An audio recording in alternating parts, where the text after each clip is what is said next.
I speak to you on this 62nd Independence Day, first and foremost as your compatriot, a fellow child of Mama Salone, and a fellow member of the large, diverse family that is our beloved nation. Our diversity is our strength. It is what makes us a vibrant community. Our country is a richer ocean due to the many rivers flowing into her.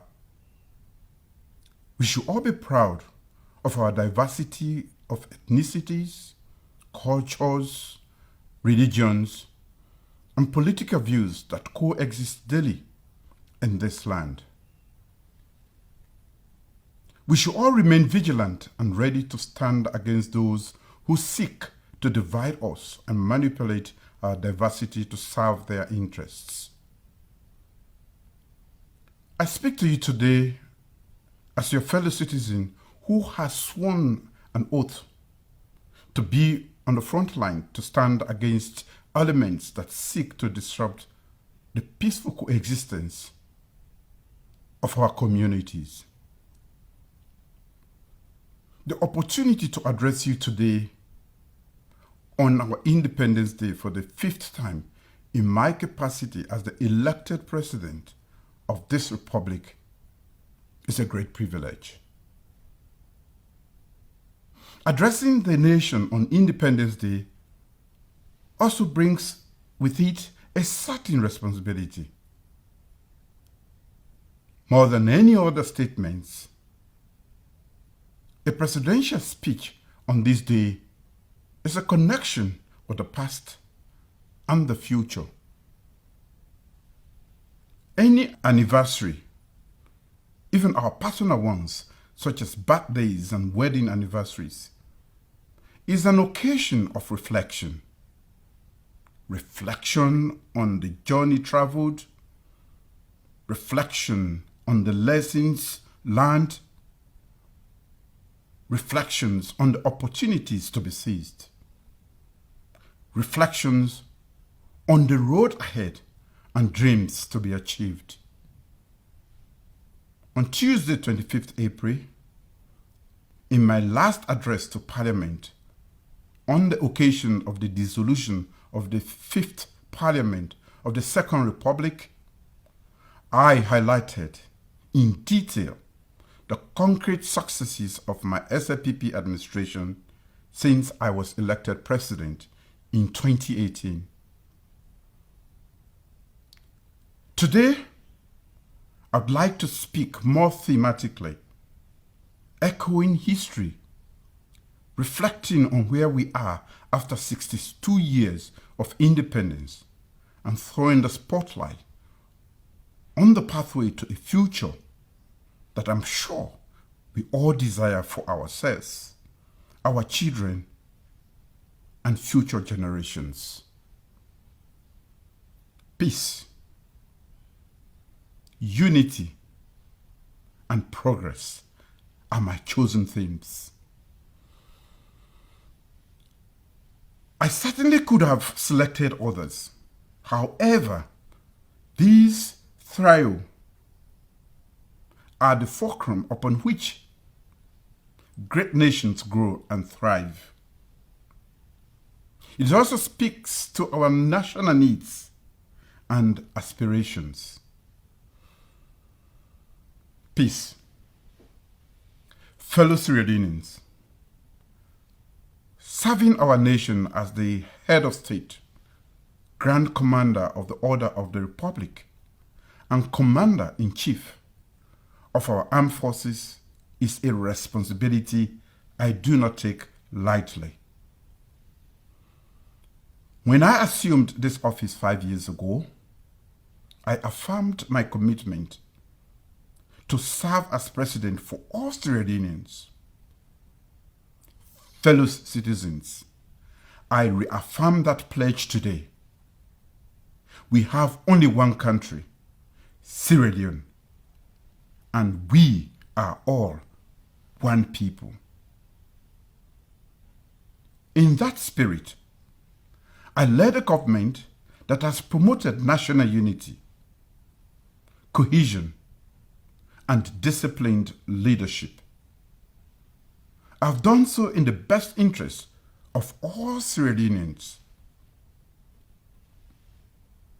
The most fundamental principle of peace is respect for diversity. Continued peace is the fundamental condition for our successful coexistence as one people. However, peace cannot be decreed. It can only be achieved by ongoing and collective hard work. Peace does not lie among the white sands of our beautiful beaches. Peace instead must be worked at daily. Often, we have to take very strong actions to protect and ensure it. We are again at a critical juncture that requires our collective action to preserve peace. We must take a stand actively against those, and they are in small minority, that are bent on disrupting our peace with violence. The stand we take on this now will determine our future. We must stand strong. We must stand united. Let Independence Day be a day in which we can always celebrate enduring peace across our land and extend to our fellow citizens greetings, signs, and gestures of peace. Unity. Along with peace, we must continually invest our energy in promoting unity.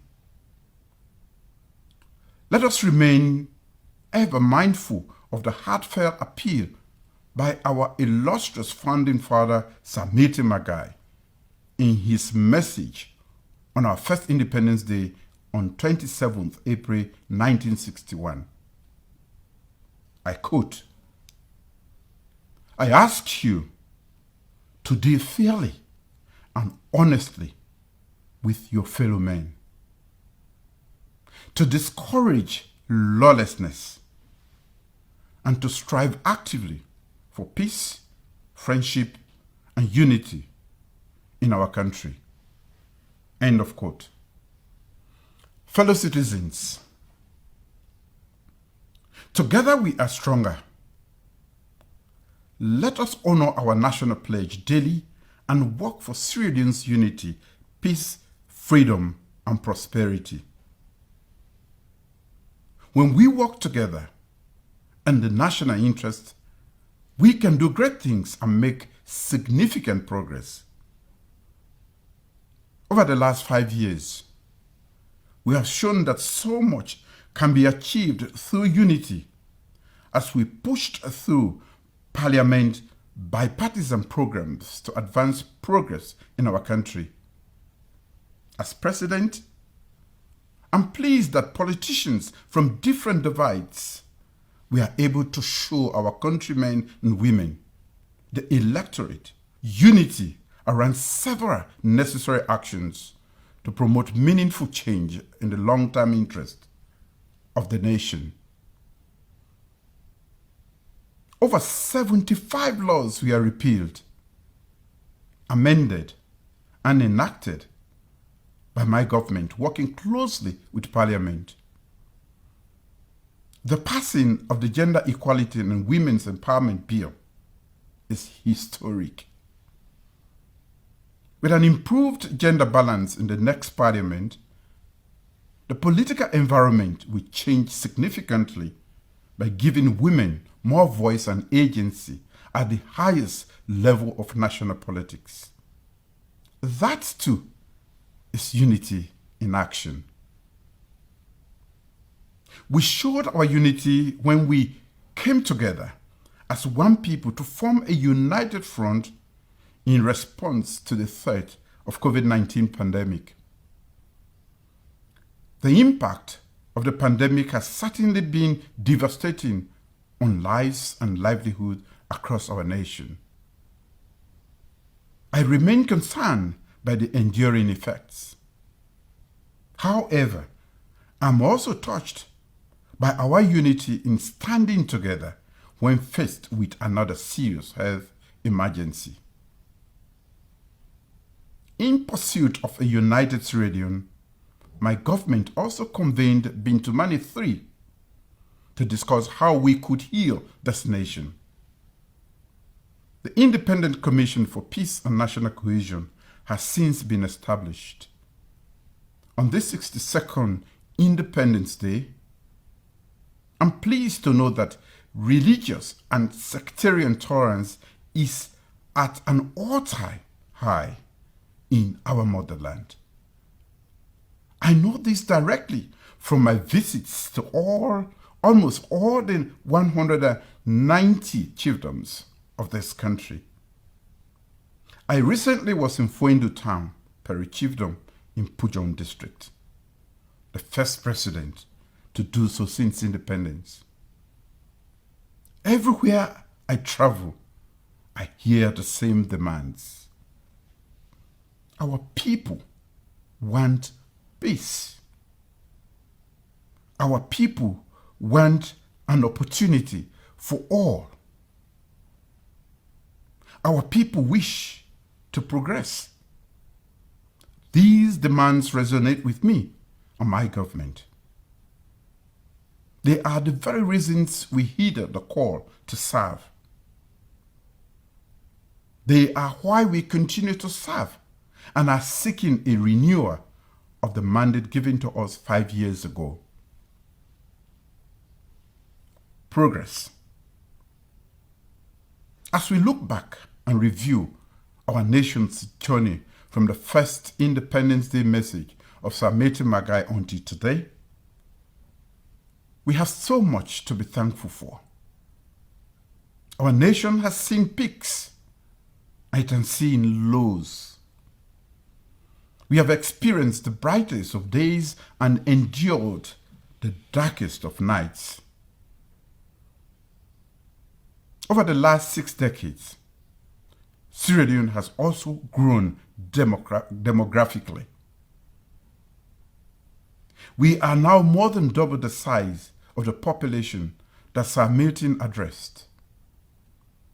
This growth must be harnessed effectively to ensure a demographic dividend. Sierra Leone's greatest wealth lies in its people and human resources. As president, I have made developing our human capital through education my government's primary focus. That is what real progress must look like in our nation. As I highlighted in my address to Parliament on the 25th of April, the positive indicators are there to see in numerous sectors. Under my leadership, Sierra Leone has made significant progress over the last 5 years. Transforming education and healthcare, developing infrastructure, fighting corruption and promoting democracy and freedom of expression. All this development progress has laid a solid foundation for the future. The journey has been challenging. However, despite a tough international economic environment and the enduring socio-economic impact of a global pandemic, fertile seeds have been planted for future prosperity of the nation. These seeds of progress must now be nurtured with continued dedication in a peaceful environment involving the talents of all Sierra Leoneans. Within that context, I look forward to the forthcoming elections and the opportunity to be given a new mandate to serve our beloved nation again for a second term as president. My dear Sierra Leoneans, we still have so much work. We have only one country. We are one people. As we mark this year's Independence Day, I look to the future with optimism, knowing that though the journey may be long, tough, and tortuous, sustainable prosperity for all is in sight. Let us continue to work actively to enhance peace and unity and promote progress in the sustainable transformation of our motherland. Since 1961, progress in our motherland has been forged by the inspiration, pain, sacrifice, and hard work of committed women and men across this nation. Similarly, our future progress is forged by our noble patriots' actions today and by all talking and doing what is right. Independence Day is not only about celebrating freedom from colonialism. It is also an occasion to celebrate peace and the democratic values and ties that bind us together as a united, sovereign nation. It is about reminding ourselves that we each have a duty of care to this nation, a duty to uphold our peace and security, and a duty to nurture and deepen our democracy. We each also have a duty to respect the rule of law and our civic responsibilities, and a duty to contribute selflessly to building an inclusive and sustainable future for all Sierra Leoneans. The future of Sierra Leone is all of us. Happy Independence.